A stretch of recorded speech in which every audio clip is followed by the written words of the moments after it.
kaulah perwira di medan derita, merentasi ranjau kehidupan dengan harapan. Bersamamu minggu ini, kami tiba di Pekan Ajil yang terletak di negeri Terengganu. Rintihan keluarga asnaf ini menarik perhatian kru bersamamu bagi menyelami kehidupan mereka. Setahun yang lalu, Liana Hassan, 45 tahun, terpaksa menggalas tanggungjawab seorang diri setelah arwah suaminya, Muhammad Faizal Mat Nur, menderita kanser limfoma. Keluarga kecil ini bagaikan hilang segala-galanya. Suami akak dia meninggal sebab kanser limfoma. Suami sempat kemo 6 kali saja. Lepas tu makin teruk meninggal. Dulu masa kita sakit, dia yang bergantung pada dia lah. Lepas tu masa tahu dia sakit tu memang akak betul-betul down lah. Sebab kita dua-dua sakit. Fikir anak-anak lagi macam mana kalau jadi apa-apa kat kita. Tapi bila fikir anak-anak kecil, maksudnya anak kecil tak kecil lah, dia orang tengah sekolah kan. Jadi kita terpaksa kena kuat lah untuk dia orang.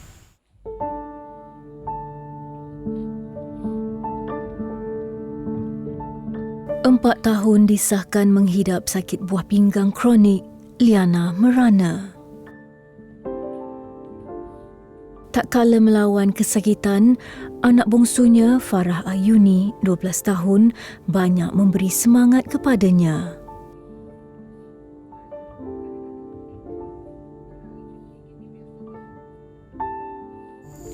Akak sakit buah pinggang kronik tahap 5, lebih kurang 4 tahun lebih lah, sejak 2019 gitu. Memang tahap akhir lah tu. Memang masa tu memang rasa down lah. Kira macam tak tahu nak cakap macam mana. Memang kita fikir anak-anak kita kecil lagi kan masa tu. Maknanya walaupun dia orang dah sekolah, tapi yelah, sebab dia memang dia orang tu memang gantung dengan kak je lah, dengan suami masa tu.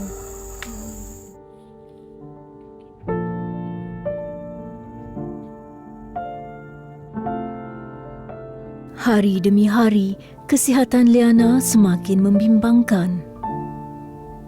Liana perlu menjalani pembedahan fistula di bahagian lengannya untuk kali kedua kerana di bahagian pahanya mengalami jangkitan kuman.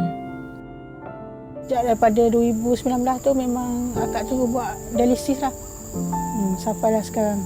Maknanya kiranya sekarang ni akak ni seumur hidup lah dialisis. Sekarang ni akak tengah buat rawatan untuk buat fistula. Fistula kira dah okey dah settle. Hari tu pergi scan untuk angkat urat. Sebab urat akak tu dalam sikit lah nak cocok tu. Jadi dia orang kata masih dalam lagi. Jadi kena buka balik jahitan yang akak buat hari tu. Operate hari tu. Jadi dalam bulan 1 ni akak kena pergi balik.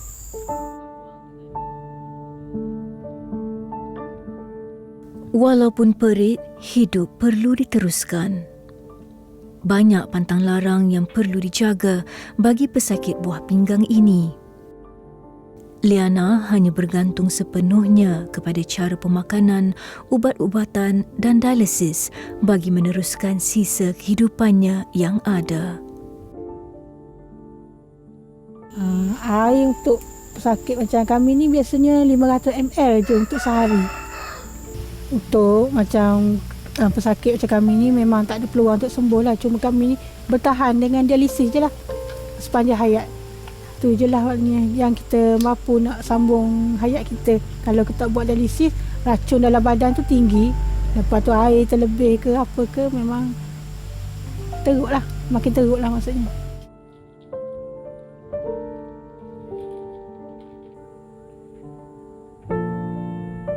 Liana redha dengan takdir yang menimpa dirinya.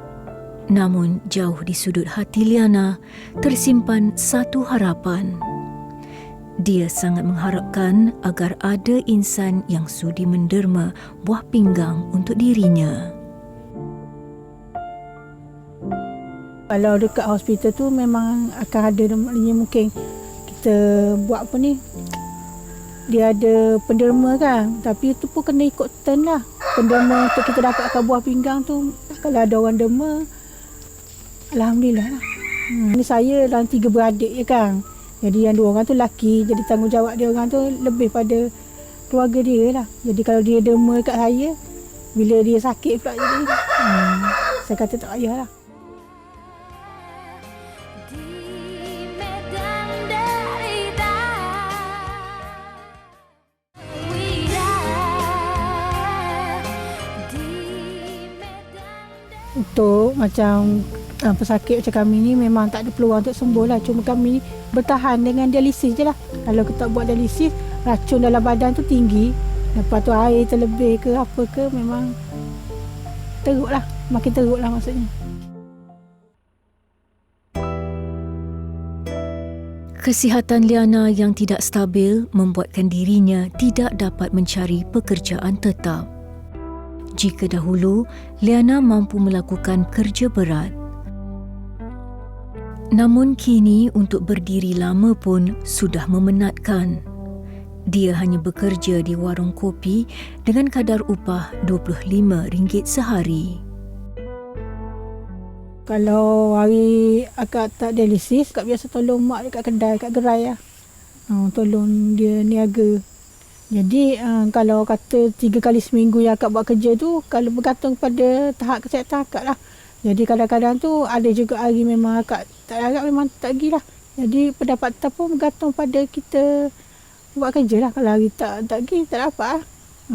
Tapi mak banyak jugalah bantu dari segi makanan apa tu.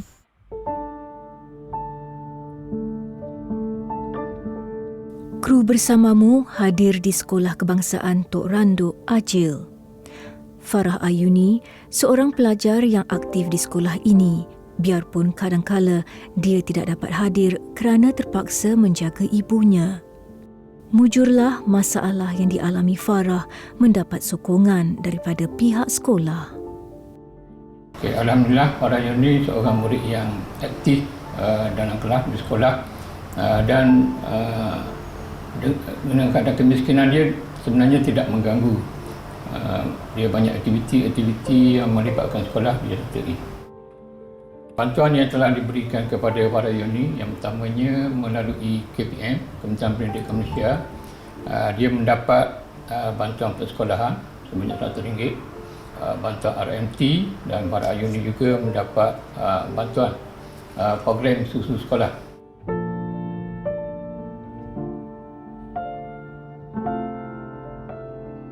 Rawatan dialisis 3 kali seminggu sangat memenatkan. Jika Liana kerap mengalami komplikasi, dia perlu melakukan kaedah CAPD. Keadaan rumah Liana yang sempit tidak mengizinkan dia melakukan kaedah ini kerana ia memerlukan ruang khas yang bersih dan tertutup. Yang ni memang kalau kira tak boleh pakai lama lah, sebab dia memang ada infection kan kat sini, kat kepala kan. Jadi akak dah buat untuk tapak untuk cuci baru lah, yang buat fistula tu. Tapi bila jadi sekarang ni orang akak ni banyak yang dah block dah. Jadi dia orang cadangkan buat CAPD lah untuk cuci air. Itulah pilihan terakhir lah tu, kalau tak boleh cuci darah.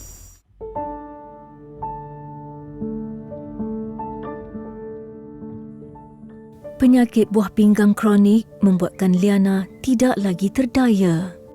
Mujurlah kedua-dua anaknya banyak membantu meringankan beban keluarga. Tak kala abang sibuk bekerja, Farah banyak membantu menguruskan kerja-kerja di rumah.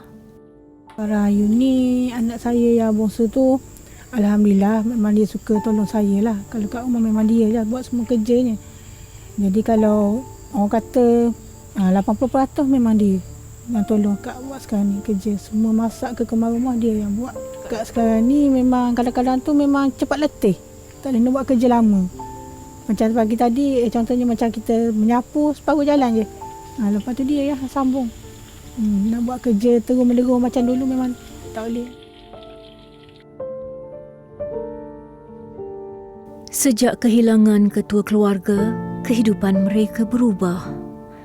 Adakala Farah terpaksa melupakan sahaja hasratnya untuk menikmati juadah yang enak. Asalkan ada makanan yang terhidang, sudah memadai baginya. Kadang-kadang tu ada juga, dia kata susahnya keluarga kita dulu masa Aibah ada, semua dapat je benda yang dia nak. Jadi lepas pada ayah dia tak ada tu, terhad lah. Benda yang dia orang nak tu tak apa lah kadang-kadang tu. Orang kata kalau macam dia orang nak makan benda-benda yang mahal tu kan, macam KFC ke apa ke, terpaksa kena bagi tahu dia orang lah. Tunggu duit Umi cukup dulu, nanti kita beli.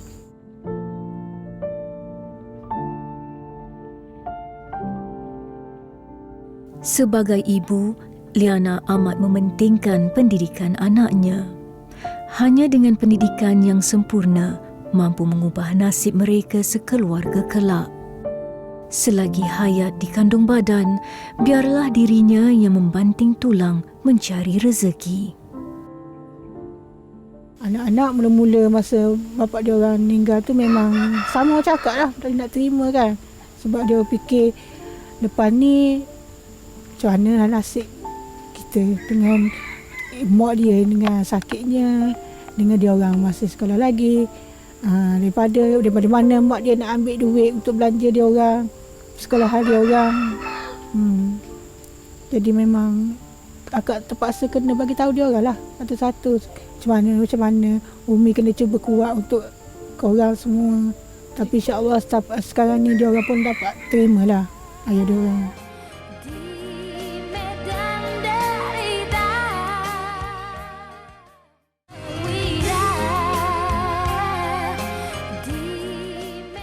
Tak boleh pakai lama lah sebab dia memang ada infection kan kat sini, kat kepala kan.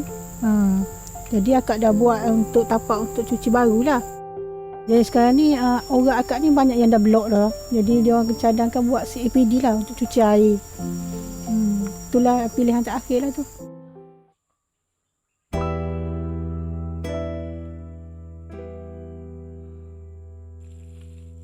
Gundah di hati Liana, tiada siapa yang tahu.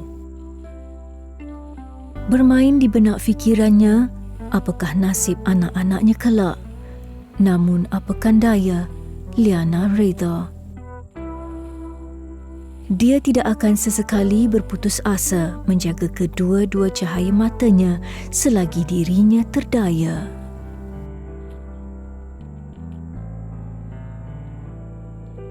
Kadang-kadang tu bila kita duduk seorang-seorang kan, kita fikir ada juga benda tu. Tapi cakap kata tadi lah, kita kena fikir anak.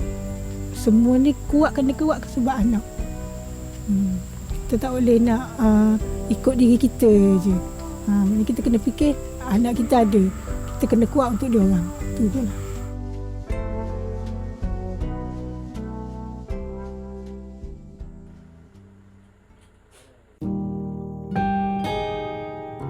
Sudah menjadi tanggungjawab penaja utama bersamamu, Syarikat Faizah Sendirian Berhad hadir menghulurkan bantuan.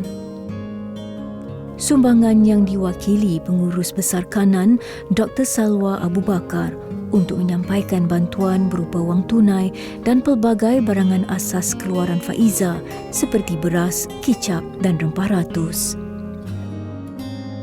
Semoga dengan sumbangan ini sedikit sebanyak dapat meringankan beban Liana. Alhamdulillah. Jadi kami daripada Faizah, Syarikat Faizah. Jadi sebelum ni saya sampaikan sampai salam Umi lah. Umi Faizah lah. Jadi ini adalah sumbangan ikhlas daripada kami Syarikat Faizah kepada puan sekeluarga lah. Semoga dapat meringankan segala bebanan lah. Okey. Nanti hari ni kita ajar macam mana nak masak pakai bihun Faizah.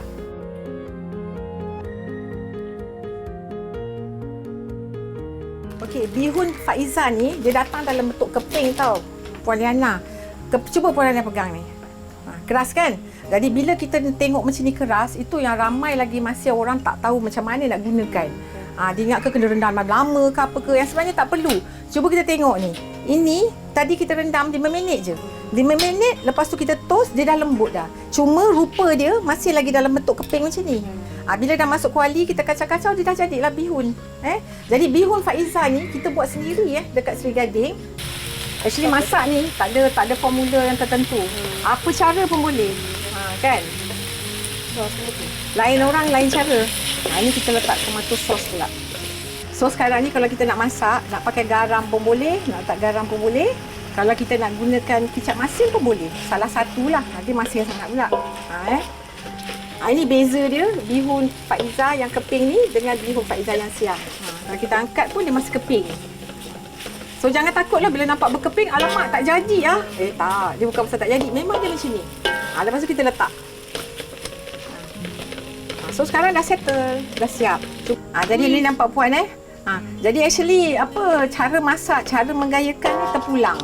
Okey, bihun keping Faiza ni atau bihun Faiza, dia datang dalam bentuk keping macam ni, yang keras macam ni. Cuma satu je kena hati-hati, jangan rendam pakai air panas. Ini ada yang customer saya dia rendam pakai air panas. Rendam pakai air panas dia tak boleh, dia terus benyek hancur. Jadi rendam pakai air biasa je dan jangan terlalu lama. 3 sampai 5 minit. 5 minit pun dah cukup dah. Kalau nak buat putu mayam pun boleh 5 minit. Kalau nak goreng macam ni tadi kita buat bihun Faiza ni kita goreng, kita rendam 5 minit saja. Okey. Cantik kan? Ini tadi pakai bihun Faiza kita ni.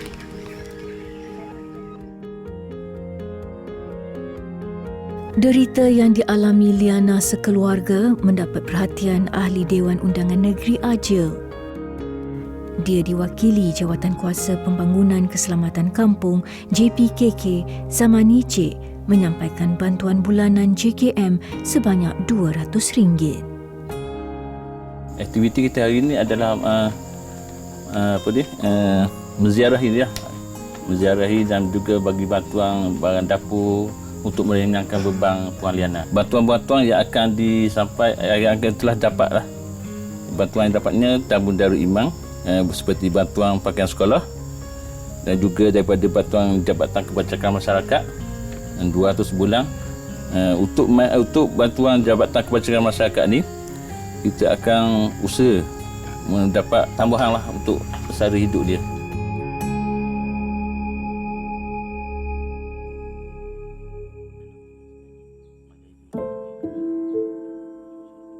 Dia akak sekarang ni kita pun tahu diri kita macam mana, tahap kesihatan kita.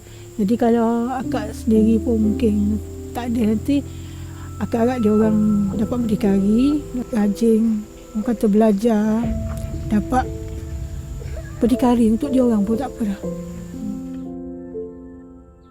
Banyak isi hatinya terpendam. Biarlah dia sahaja yang tahu kerana tidak mahu lagi membebankan anak-anaknya. Liana sentiasa mendambakan ada insan yang mampu mengubah nasibnya kelak. Hulurkan tangan, ringankan beban.